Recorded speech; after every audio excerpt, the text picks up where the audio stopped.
The most dangerous moment in any financial system is not panic, it's calm, because panic is visible. Calm hides the cracks.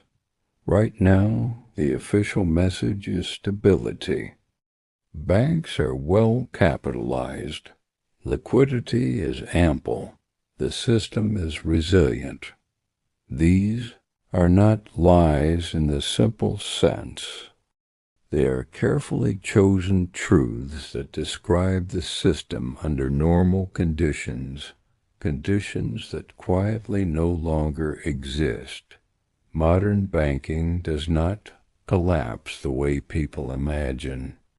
There is no siren, no countdown, no announcement that today is the day trust expires. Systems fail in stages, and the first stage always looks like strength. To understand why, you have to understand what banks actually do with your money. Banks do not store deposits. They transform them. Your money becomes someone else's loan. Mortgages, commercial real estate, government bonds, derivatives, credit facilities, assets that promise future repayment. As long as confidence holds, this transformation works. Deposits remain available because most people do not ask for them at the same time. This is not fraud. It is design. But the design has a flaw. It depends on time and trust aligning perfectly. When they don't, liquidity, not solvency, becomes the problem. A bank can be technically solvent and still fail if it cannot meet withdrawals when demanded. This is where stability becomes fragile. Interest rates rise. Asset values fall. Bonds purchased at low yields lose market value. Commercial real estate weakens quietly as refinancing becomes expensive. Defaults increase slowly, then suddenly. None of this triggers headlines immediately. It appears first in footnotes, stress tests, and unrealized losses buried in filings. In 2023, Americans saw a preview. Regional banks collapsed not because they were reckless in the traditional sense, but because duration risk met speed. Depositors moved faster than assets could be liquidated. Confidence evaporated in hours, not weeks. The lesson was not absorbed by the public. It was absorbed by regulators. Their takeaway was simple. Speed is the enemy. In a digital banking world, money moves instantly. Panic no longer needs lines outside branches. It needs a rumor and a smartphone. The response to that reality is not transparency. It is friction. Friction buys time. Withdrawal limits, processing delays, approval requirements, these are not arbitrary. They are circuit breakers designed to slow exits before confidence turns into velocity. When regulators say restrictions protect stability, they mean stability of the system, not freedom of the depositor. This distinction matters. A stable system can coexist with restricted access.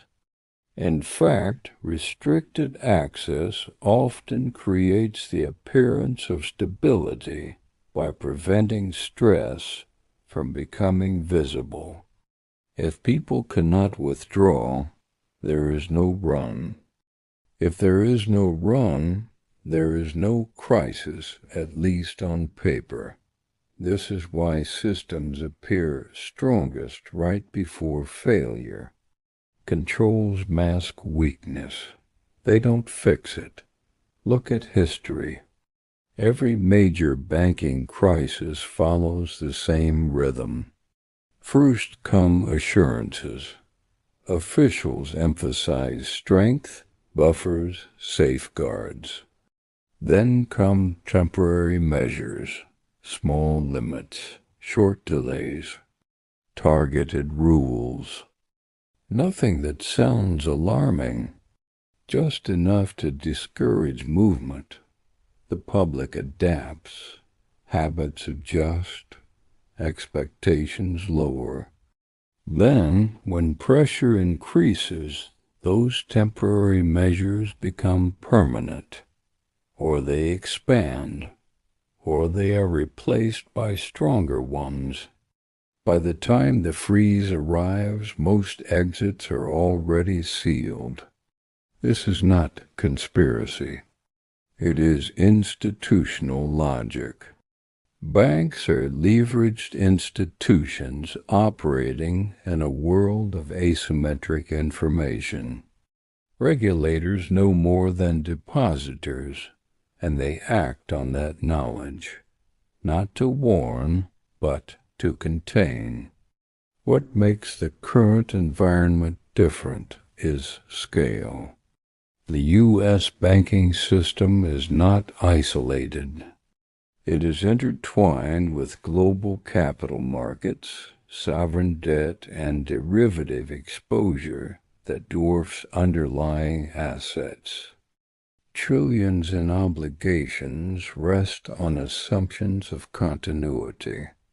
Small disruptions ripple outward. At the same time, trust is thinner than it appears. Households feel inflation even when statistics soften it.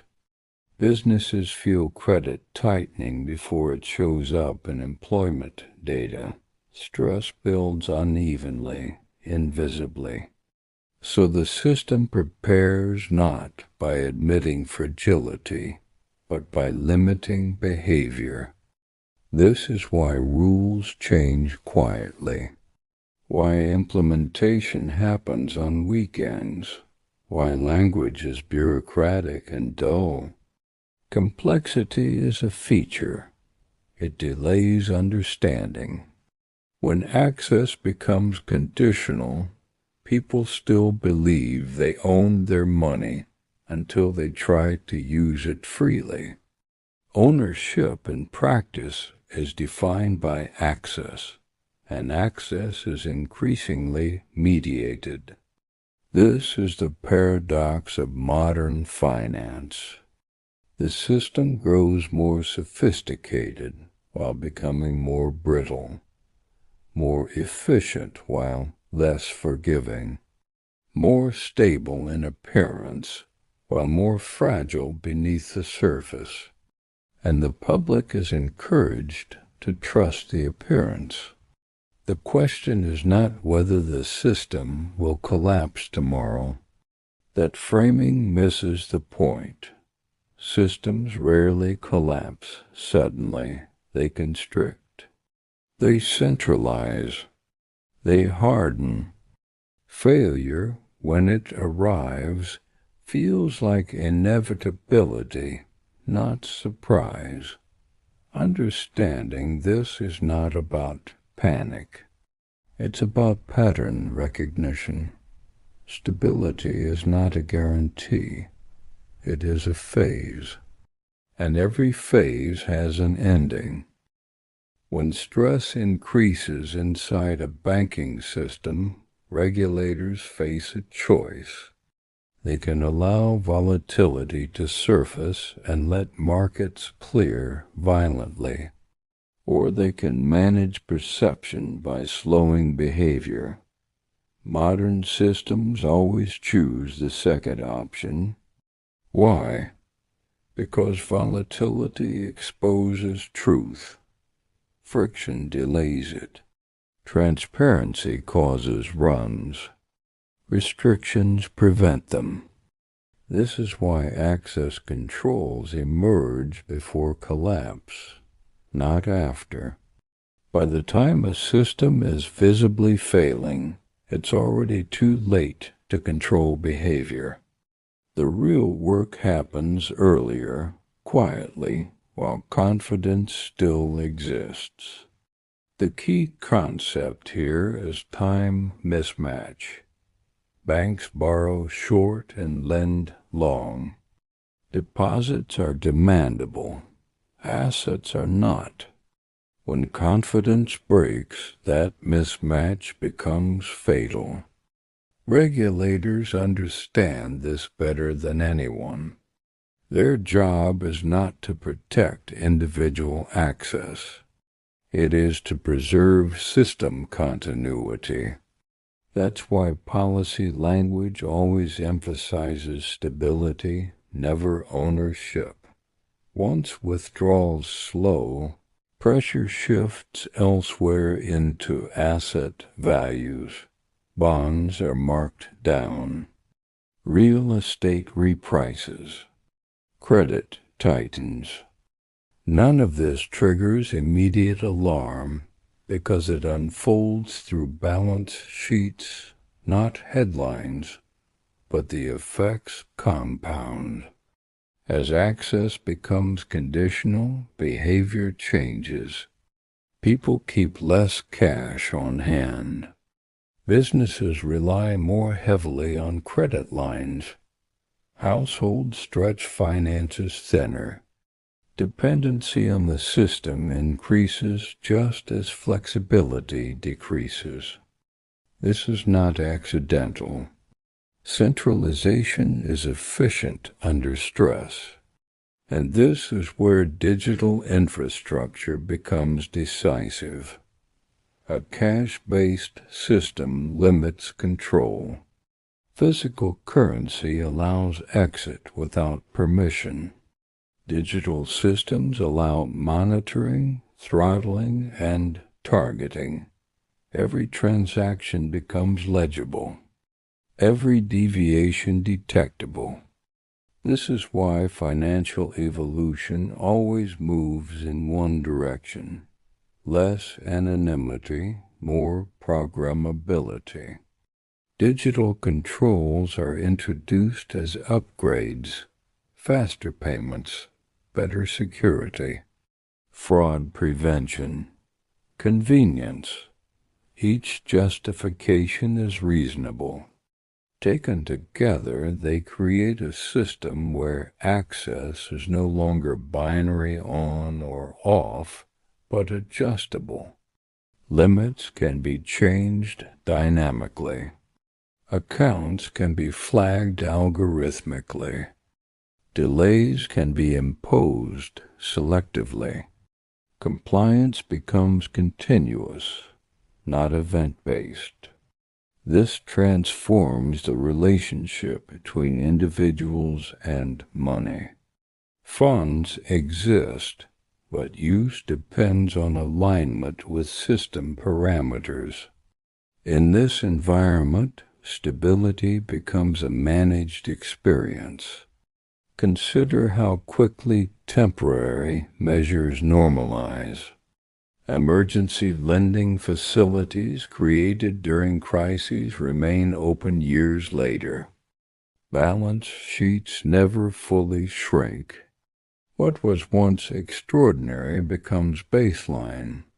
The same applies to access rules.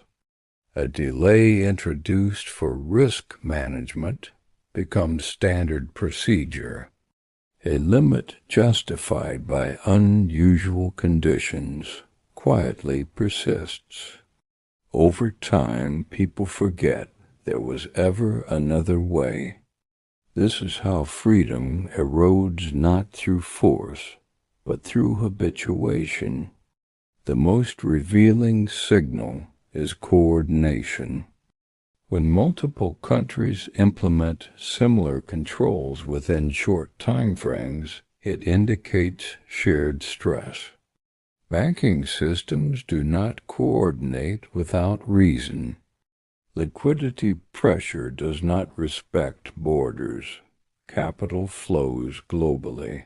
So do counterparty risks. This is why regulators watch each other closely. One failure becomes a rehearsal for the next response. Lessons are learned, playbooks refined. Speed matters most. In the past, bank runs unfolded over days or weeks. Today, they unfold in hours. Digital withdrawals compress timelines. Social media accelerates fear. The response must be faster than panic. Restrictions are faster than reassurance.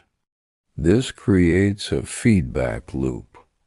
The more controls are needed, the more fragile confidence becomes. The more fragile confidence becomes, the more controls are justified. Eventually, the system no longer relies on trust. It relies on enforcement. At that point, collapse becomes less dramatic, but more permanent. History shows this clearly. In Greece, people did not lose everything overnight. They lost access gradually. Limits tightened. Exceptions narrowed. Then the system reset on new terms. In Cyprus, deposits were redefined as capital. In Argentina, dollars became pesos by decree. In Lebanon, balances still exist, but access does not. In each case, officials insisted there was no alternative, that the measures were necessary, that they were temporary. They were always wrong about the last part. The common factor is not corruption or incompetence. It is arithmetic. Debt-based systems expand until servicing the debt requires more growth than the system can generate. When that point is reached, value must be redistributed through inflation, restriction, or redefinition. Access controls are the least visible method. For individuals, this changes the meaning of preparedness. It's no longer enough to diversify investments. One must diversify access across institutions, across instruments, across systems. Liquidity is not just about cash. It's about optionality. Who can you transact with if digital rails go down? How long can you operate if transfers are delayed? What obligations require immediate settlement? These questions matter more than returns during periods of stress. The mistake most people make is waiting for clarity. Clarity comes after decisions are locked in, after rules are activated, after windows close. Systems do not warn before they constrain, they reassure. That is why the most dangerous phrase in finance is, "Everything is fine." Fine is a surface condition. Underneath, incentives are shifting. Controls are expanding.